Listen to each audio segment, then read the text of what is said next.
یہ پہلے پارے کا 8واں رکوع ہے اور سورہ بقرہ کا بھی 8واں رکوع ہے۔ اعوذ باللہ من الشیطان الرجیم، بسم اللہ الرحمن الرحیم۔ ان الذين آمنوا والذين هادوا والنصارى والصابئين من آمن بالله واليوم الآخر وعمل صالحا فلهم أجرهم عند ربهم ولا خوف عليهم ولا هم يحزنون۔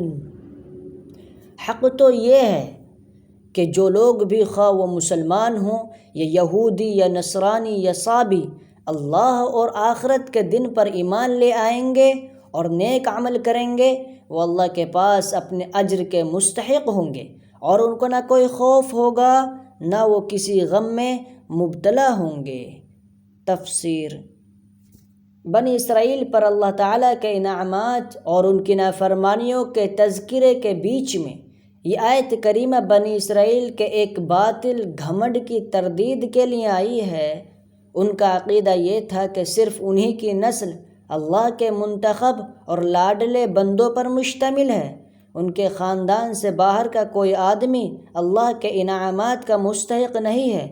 آج بھی یہودیوں کا یہی عقیدہ ہے، اسی لیے یہودی مذہب ایک نسل پرست مذہب ہے، اور اس نسل کے باہر کا کوئی شخص یہودی مذہب اختیار کرنا بھی چاہے تو یا اختیار کر ہی نہیں سکتا یا ان حقوق کا مستحق نہیں ہو سکتا جو ایک نسل یہودی کو حاصل ہیں۔ اس آیت نے واضح فرمایا کہ حق کسی ایک نسل میں محدود نہیں ہے، اصل اہمیت ایمان اور نیک عمل کو حاصل ہے۔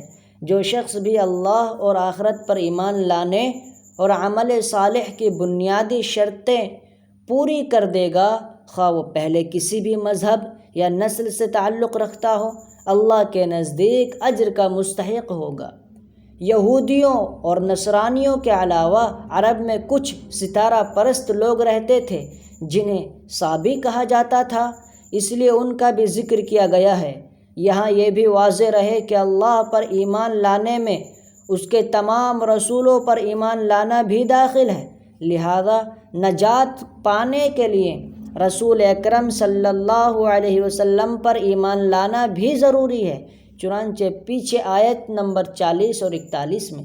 اسی لیے تمام بنی اسرائیل کو حضرت صلی اللہ علیہ وسلم پر ایمان لانے کا حکم دیا گیا ہے۔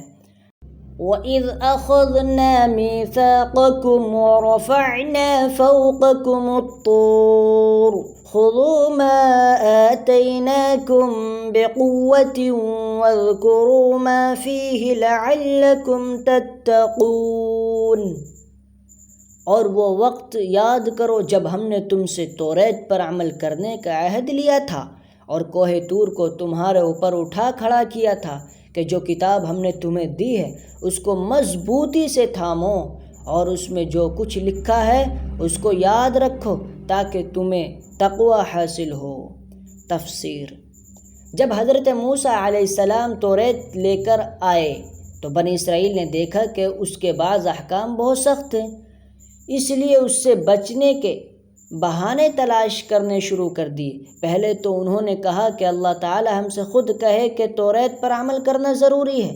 مطالبہ اگرچہ نامعقول تھا مگر ان پر حجت تمام کرنے کے لیے ان میں سے 70 آدمی منتخب کر کے حضرت موسیٰ علیہ السلام کے ساتھ کوہ طور پر بھیجے گئے، جیسے کہ قرآن کریم نے سورہ اعراف سورت نمبر 7 آیت نمبر 155 میں بیان فرمایا ہے، جن کو اللہ تعالیٰ نے براہ راست توریت پر عمل کرنے کا حکم دیا، مگر جب یہ واپس لوٹے تو انہوں نے اپنی قوم کے سامنے تصدیق تو کی کہ اللہ تعالیٰ نے توریت پر عمل کا حکم دیا ہے، لیکن ایک بات اپنی طرف سے بڑھا دی کہ اللہ تعالیٰ نے یہ بھی فرمایا ہے کہ جتنا تم سے ہو سکے اتنا عمل کر لینا، لیکن جو نہ ہو سکے وہ ہم معاف کر دیں گے۔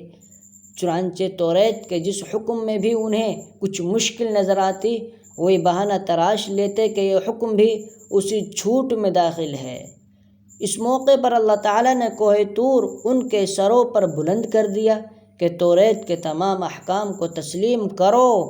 جب انہیں یہ اندیشہ ہوا کہ کہیں پہاڑ ان پر گرا نہ دیا جائے، تب ان لوگوں نے توریت کو ماننے اور اس پر عمل کرنے کا عہد کیا۔